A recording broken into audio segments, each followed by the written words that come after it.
Chaud.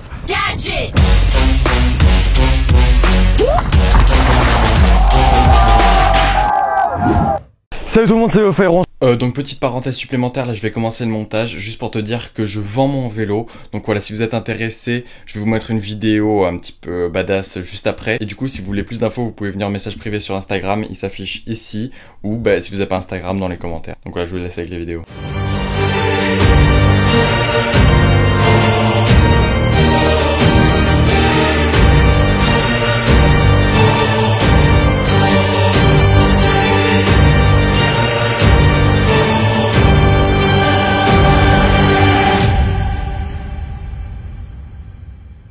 On se retrouve dans une nouvelle vidéo dans laquelle je vais vous donner mes conseils pour commencer en DH. Dans cette vidéo, donc je vais vous expliquer un petit peu toutes les choses que j'aurais voulu savoir il y a 2 ans quand j'ai commencé réellement la DH. Il y a aussi quelques conseils de mon entraîneur Calvin.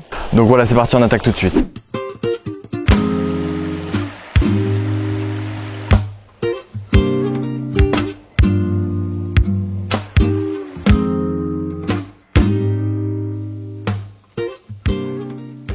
Donc voilà, premier conseil que je donnerais, ce serait de pratiquer. De toute façon, il n'y a pas à chier, c'est le truc qui marche le plus. C'est plus vous ferez du vélo, plus vous réussirez. C'est comme tous les instruments de musique, plus vous en faites, plus vous y arrivez. Du sport, plus vous en faites, plus vous y arrivez. Voilà, c'est comme ça, c'est le plus simple. Deuxième conseil, ce serait de rouler avec un vélo bien réglé. Donc un vélo, vous vous sentez bien, que ce soit, je vais vous donner des exemples simples, les leviers de frein qui soient bien réglés à la hauteur pour vous, que la pression des pneus, que vous la connaissiez, qu'elle soit en fonction du terrain où vous roulez, le réglage de ces suspensions, c'est très important. Et là, il n'y a plus de soleil, mais moi je comprends rien du tout. La hauteur de la tige de selle, le choix des pédales. Le choix des pédales, c'est très important parce que c'est ça qui va vous relier au vélo. Tu vois, que tu sois en pédale plate ou en pédale auto, les chaussures que tu choisis si tu es en plate ou même en auto, c'est ce qui va être très important parce que c'est ce qui va vraiment, comme je l'ai dit, te relier au vélo. C'est là où tu vas ressentir le vélo aussi avec les grippes. Les grippes, c'est très important, tu sais. Troisième conseil que je peux te donner, c'est de pas griller les étapes. Si tu veux aller trop vite et tenter des sauts de 10 mètres alors que tu viens à peine de passer une double de 3 mètres, tu auras des chances de tomber à l'atterrissage parce que tu seras pas gainé ou plein d'autres raisons. Et du coup, tu vas avoir un plat pendant 6 mois et tu vas pas pouvoir rouler pendant ces 6 mois. Et conseil numéro 1, il faut pratiquer. Sauf que là, tu pourras pas pratiquer pendant 6 mois. C'est une boucle infinie. Hein. Quatrième conseil, et là c'est pour passer un saut justement. Si tu veux passer un saut, je pense qu'il faut pas trop s'attarder dessus parce que sinon tu vas te stresser et tu vas accumuler de la peur et à mon avis tu vas être bloqué au départ pour la prise d'élan.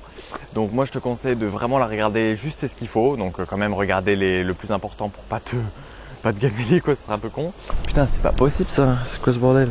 Et du coup, moi, ce que je faisais quand je passais des sauts à la rencontre, c'est que je suivais quelqu'un, là en particulier Jules Noungared ou Robert, et je regardais si j'avais la même distance que lui pendant toute la prise d'élan. Si j'avais la même, c'est que c'était bon. Si je voyais qu'il me distançait, c'est pas bon. Et si je voyais que je le collais trop, c'était pas bon non plus. Parce que ce serait con de se mettre un long quand même. Cinquième conseil, cette fois-ci, c'est pour les pierriers. Les pierriers, du coup, tu peux y passer plus de temps parce que je pense que c'est quand même moins stressant et t'as quand même moins peur. Je te conseille de discuter avec les riders qui t'entourent s'ils sont plus expérimentés que toi pour voir un petit peu les trajectoires qu'ils choisissent parce que dans les pierriers, c'est le plus important. Donc voilà. Et puis se mettre en arrière, mais ça je te le dirai à la fin, t'inquiète. Sixième conseil, le plaçage des pédales, c'est hyper important. Donc là j'ai t'expliqué, il y a un peu de théorie, mais voilà. Donc nous c'est ce qu'on nous a appris au club. Il y a 2 différences. Il y a le virage à plat, donc c'est plat et tu vas tourner, voilà, le sol est plat et toi tu tournes, donc c'est un virage à plat. Et il y a le virage relevé, donc là où il y a un petit appui ou même carrément les virages relevés en bike park. Le virage à plat, tu veux tourner, eh bien tu vas mettre ton pied intérieur en haut, là où tu veux tourner. Imaginons, là je veux tourner à gauche, donc pour moi c'est ici la gauche. Donc je vais mettre mon pied intérieur en haut, donc là ce sera mon pied gauche quand je vais à gauche. Si je veux aller à droite, je mets mon pied droit pour aller à droite. Comme ça je sais que quand je vais pencher du côté droit, vu que le sol est plat, je ne vais pas toucher. Tu vois, du coup moi ma pédale extérieure je m'en fous qu'elle soit en bas vu que je tourne à droite. Et du coup si tu veux faire des petits slaloms, hop, tu changes de pied tout en pédalant, pas en reculant. Généralement on recule mais il faut pédaler. Enfin voilà, ça c'est des petits trucs. Virage relevé, et si je vais à gauche je vais mettre mon pied droit devant. Et si je vais à droite, je vais mettre mon pied gauche devant. Parce qu'en fait, si tu tournes et qu'il y a un caillou dans le virage, il ne faut pas que ta pédale à l'extérieur elle touche le caillou. Donc il faut toujours être comme ça et comme ça. Ben voilà, vous le verrez. C'était un peu trop long, du coup on passe au 7e conseil qui est faire des compétitions. Parce qu'au moins pendant 48 heures tu roules, tu découvres une piste si tu l'as pas découvert avant. Et quand tu commences, ça va être surtout de passer les sauts qui va être ton plus gros défi pour faire le meilleur chrono. Parce que si tu prends les échappatoires, ça rajoute du temps. Donc toi, tu veux passer les sauts. Et là, du coup, tu te mets un stress parce que tu te dis, bon, aujourd'hui et demain matin, avant la compète, il faut que je passe les sauts. Donc ça te met un stress qui peut être bon si tu arrives à bien le gérer. Et puis au moins, ça te fait progresser sur différentes pistes si tu fais différentes compétitions. Que tu sois dans le Sable Olioro ou dans des PAF à Brioude ou sur des gros jumps à la Grand Combe, ben, ça te fait progresser. Dernier conseil que je peux te donner moi pour ma part, ça va être de rouler sur différentes pistes. Moi par exemple, je roule toujours à la Grand Combe. Donc perso, je suis en train de me mettre un petit train-train quotidien où ben, je me dis, bon, ben, je roule comme d'habitude. Tu gardes tes trajectoires, tu gardes un petit peu les sauts. S'il y a un saut que tu faisais pas le week-end dernier, tu le refais pas, c'est ça le truc. Donc il faut vraiment essayer de s'imposer quand tu roules toujours sur la même piste, de se donner des défis à relever chaque week-end, de se dire bon allez, ce week-end je passe cette table, ce week-end je prends mieux ce virage, etc. Parce que sinon bah, tu stagnes pendant longtemps et tu prends 2 ans à passer 4 doubles quoi.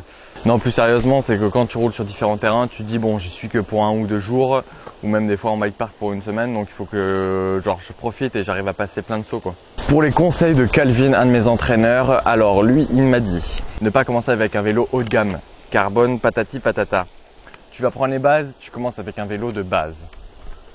Bah ouais, je pense que c'est un bon truc parce que si tu commences directement avec un gros vélo, enfin, je sais pas, moi je pense que si tu commences avec un bon vélo, bah t'es directement avantagé. Mais après, comme tout le monde dit, c'est pas le vélo qui fait le pilote, c'est le pilote qui fait le vélo. Non, c'est pas ça. Enfin voilà, t'as compris.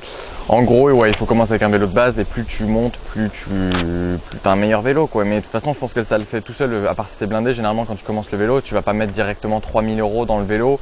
Tu vas plutôt mettre 500, 600, 700 €. Ensuite, on achète un à 1000 €, ensuite à 1500, ensuite à 2000, ensuite à 3000, ensuite à 10 000. Non. Ensuite, deuxième de ces conseils, ce serait de se mettre en arrière et de tirer sur le guidon quand tu fais une marche, comme pour les escaliers.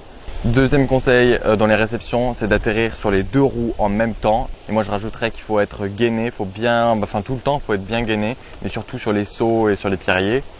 Et enfin, avoir des protections adéquates. Et moi, je dirais qu'il faut être bien dans ces protections parce que si t'es pas bien, si t'es gêné, tu vois, tu vas pas bien rouler quoi. Donc ouais, il faut bien insister sur le fait qu'il faut être protégé, avoir un bon truc, les épaules. Là, je viens d'arrêter d'avoir des protèges épaules, ben je me suis pris un arbre.